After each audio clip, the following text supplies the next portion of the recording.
मेरी hair transplant surgery में कितने ग्राफ्ट्स लगेंगे? ये सवाल लगभग हर हेयर ट्रांसप्लांट कराने वाला पेशेंट मेरे से पूछता है। Hello everyone, I am doctor Neha Yadav, dermatologist and hair transplant surgeon. और अगले 5 मिनटों में मैं आपको ऐसे 5 फैक्टर्स बताऊंगी जो ये डिसाइड करते हैं कि आपके हेयर ट्रांसप्लांट में कितने ग्राफ्ट्स लगने हैं। First factor is grade of baldness. Baldness को हम नॉरवुड हैमिल्टन स्केल पे ग्रेड 1 से लेके ग्रेड 7 तक में डिवाइड करते हैं। ग्रेड 1 और ग्रेड 2 में यूजली हेयर ट्रांसप्लांट की नीड नहीं होती है, लेकिन अगर आप अपने एंगल्स का रिकंस्ट्रक्शन चाहते हैं तो 1000 से 2000 तक ग्राफ्ट्स लगाए जा सकते हैं। ग्रेड 3 और ग्रेड 4 में 2500 से लेके 3500 तक ग्राफ्ट। ग्रेड 5 टू ग्रेड 6 में 3500 से लेके 4500 तक ग्राफ्ट। और ग्रेड 7 बाल्डनेस में 4500 ग्राफ्ट से भी ज्यादा, लगभग 6000 तक ग्राफ्ट्स लगाए जाते हैं। पर ये सिर्फ एक बेसिक आइडिया है। इसके अलावा भी बहुत सारे ऐसे फैक्टर्स होते हैं जिन पे नंबर ऑफ ग्राफ्ट्स डिपेंड करता है।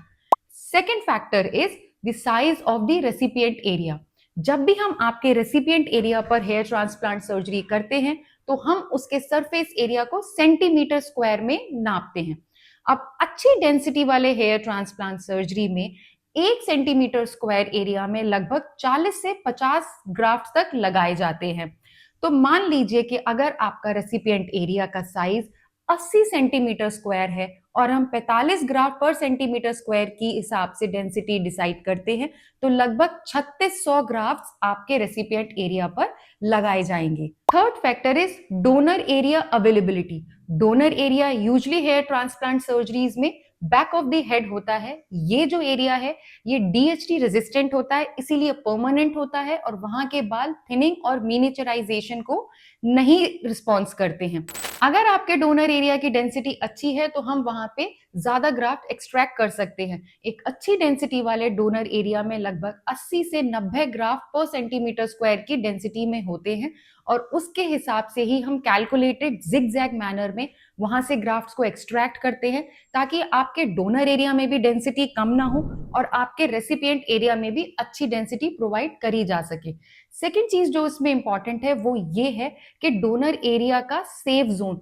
पूरे डोनर एरिया में से ग्राफ्ट्स नहीं लिए जा सकते। इस डोनर एरिया में भी एक छोटा सा सेफ जोन होता है, वहीं से अगर हम ग्राफ्ट्स लेंगे तो वो ज्यादा लंबे आपके रेसिपिएंट एरिया में टिकेंगे और आपका हेयर ट्रांसप्लांट काफी लंबा चलेगा। एक सर्जरी में हम 4 से 4500 तक ही ग्राफ्ट एक्सट्रैक्ट कर सकते हैं और वन लाइफ टाइम में कोई भी पेशेंट 7 से 7500 तक का ही ग्राफ्ट एक्सट्रैक्शन करवा सकता है। इससे ज्यादा ग्राफ्ट अगर हम डोनर एरिया में से एक्सट्रैक्ट करते हैं तो डोनर एरिया पतला और अननेचुरल लगने लगता है। फोर्थ फैक्टर इज हेयर का कैरेक्टरिस्टिक, कर्ली, स्ट्रेट, थिक और थिन। अगर आपके बाल थिक कैलिबर के हैं तो कम ग्राफ्ट्स में भी ज्यादा कवरेज मिलता है और बेटर डेंसिटी क्रिएट होती है। अगर आपके बाल कर्ली है और वेवी हैं तो उन बालों में भी कम बालों में ज्यादा डेंसिटी कवरेज मिलता है और बेटर रिजल्ट आता है। Light skin with dark hair, ऐसे लोगों में कवरेज अच्छा देने के लिए ज्यादा नंबर ऑफ ग्राफ्स रिक्वायर होता है because of the contrast. Light skin with light hair, यहाँ पर हम कम बालों में भी एक बेटर डेंसिटी और बेटर रिजल्ट क्रिएट कर सकते हैं। Fifth is patient expectation and age. 25 और 45 साल के व्यक्ति की हेयर लाइन में नेचुरली भी डिफरेंस होता है, क्योंकि 45 साल की उम्र में हेयर लाइन नेचुरली थोड़ा सा पीछे जाती है हमारे फेस को एक मैच्योर्ड लुक देने के लिए। जो यंग लोग होते हैं उनमें हेयर लॉस यूजुअली प्रोग्रेसिव होता है। तो अगर हेयर ट्रांसप्लांट सर्जरी के टाइम पे हम पूरा डोनर एरिया में से एक्सट्रैक्ट कर लें और अगर इन फ्यूचर उनको दोबारा हेयर ट्रांसप्लांट की जरूरत पड़ती है तो हमारे पास डोनर एरिया ही नहीं बचता ग्राफ्ट एक्सट्रैक्शन के लिए। बट ऑन द कॉन्ट्ररी, जो यंग लोग होते हैं उनको एक ज्यादा अच्छी डेंसिटी की रिक्वायरमेंट होती है, इसीलिए सोच समझकर डोनर एरिया और प्रोग्रेसिव हेयर लॉस को कैलकुलेट करते हुए हमें नंबर ऑफ ग्राफ्ट्स डिसाइड करना पड़ता है। Last but not the least is the patient expectation. Hair transplant surgery एक हेयर रिस्टोरेशन सर्जरी है, हेयर क्रिएशन नहीं। इसमें हम सिर्फ हेयर्स को मूव कर रहे हैं, क्रिएट नहीं कर रहे हैं।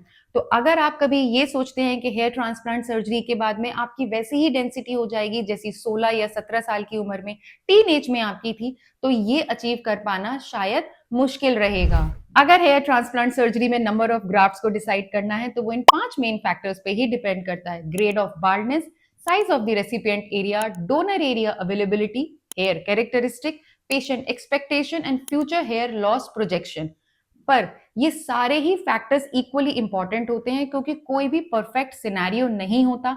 इन सारे फैक्टर्स के परम्यूटेशन और कॉम्बिनेशन से ही हम डिसाइड करते हैं कि कितने नंबर ऑफ ग्राफ्ट्स किसी भी पेशेंट के लगाने हैं, ताकि उसको एक अच्छा डेंस रिजल्ट मिल सके। अगर आप और आपका कोई अपना हेयर ट्रांसप्लांट सर्जरी करवाना चाहता है और आपके मन में कोई भी सवाल है, तो आप नीचे दिए हुए नंबर पर हमसे कांटेक्ट कर सकते हैं। मैं और मेरी टीम आपको जल्द से जल्द जवाब देंगे। अगर आपको ये वीडियो इंफॉर्मेटिव लगा है, तो please like this video, share it with lot of people, subscribe to my channel, hit the bell icon, and I will see you in my next video. Thank you so much.